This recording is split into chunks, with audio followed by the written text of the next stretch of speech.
আমাদের গৃহিণীদের মাথায় সব সময় একটা চিন্তা থাকে যে সকালে কী রান্না করব, দুপুরে কি করব, এইসব চিন্তা ভাবনা আমাদের মাথায় সব সময় কাজ করে। সব চিন্তা ভাবনা বাদ দিয়ে ভাবলাম যে আজকে রাতে খিচুড়ি রান্না করব। এই জন্য ফ্রিজে একটু মুরগির মাংস ছিল, মাংসটা বের করে নিয়েছি। আমি খিচুড়ি রান্না করব মুরগির মাংস দিয়ে। এই জন্য চুলায় আমি আজকে প্রেশার কুকারে রান্না করব। প্রেশার কুকারটা চুলের উপর দিয়ে দিয়েছি। তেল দিয়ে আমি গরম মশলা দিয়ে দিলাম। সব গরম মশলা দিয়ে একটু হালকা ভেজে আমি পেঁয়াজ কুচি দিয়ে দিয়েছি। আমরা যদি ভাবি যে আজকে একটু ভর্তা বা ভাজি খাবো, কিন্তু বাচ্চাদের কথা চিন্তা করলে ওরা আবার একটা কী খাবে, এসব চিন্তা করতে হয় সব সময়। এই জন্য আমি আজকে খিচুড়িটাই রান্না করে নিচ্ছি। এখন আমি এখানে ওই যে বাটা মশলাগুলো দিয়ে দিব। আদা বাটা, রসুন বাটা, একটু জিরা বাটা দিয়ে মশলাটা কষিয়ে নেব হালকা। মশলাটা কষিয়ে আমি এখানে লবণ, হলুদ, মরিচের গুঁড়া, ধনিয়ার গুঁড়া দিয়ে আরও ভালোভাবে একটু মশলাটাকে ভালোভাবে কষিয়ে নেব। ধনিয়ার গুঁড়া দিয়ে আমি ভালোভাবে মশলাটাকে কষিয়ে নিচ্ছি। প্রেশার কুকারের খিচুড়িটা অনেক মজা হয়, এই জন্য আমি মাঝে মাঝেই প্রেশার কুকারে রান্না করি। পানি দিলাম একটু, দিয়ে মশলাটাকে ভালোভাবে কষিয়ে নিয়েছি। এবার মুরগির মাংসটা দিয়ে দেব। এই মুরগির মাংসটা দিয়ে ভালো করে কষিয়ে নিব।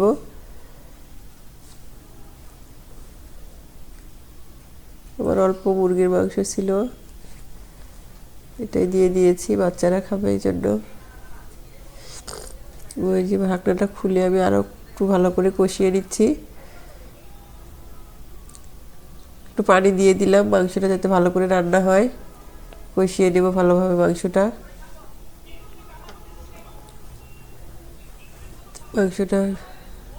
কষিয়ে নেওয়া শেষ। এখন আমি ধুয়ে রাখা ডাল চালগুলো দিয়ে দিব। দিয়ে কিছুক্ষণ আমি চালটা ভেজে নেব মশলার সাথে।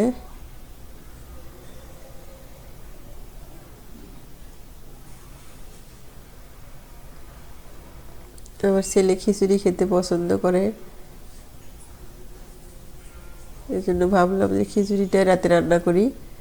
আর রাত হয়ে গিয়েছিল অনেক, তাড়াহুড়া করে প্রেশার কুকারেই রান্না করতে হচ্ছে।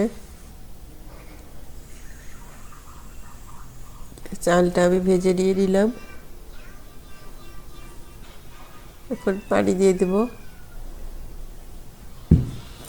পরিমাণ মতো পানি দিয়ে আমি ঢাকনা দিয়ে ঢেকে রাখবো।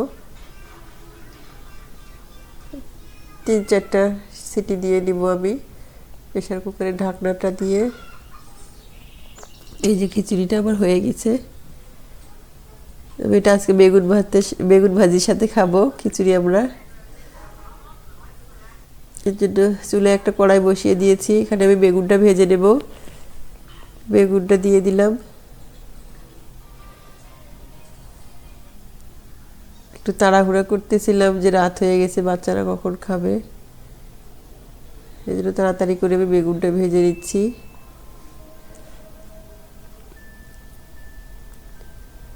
এই যে বেগুনটা উল্টাই দিলাম আর একবার। বেগুনটা আবার ভাজা শেষ।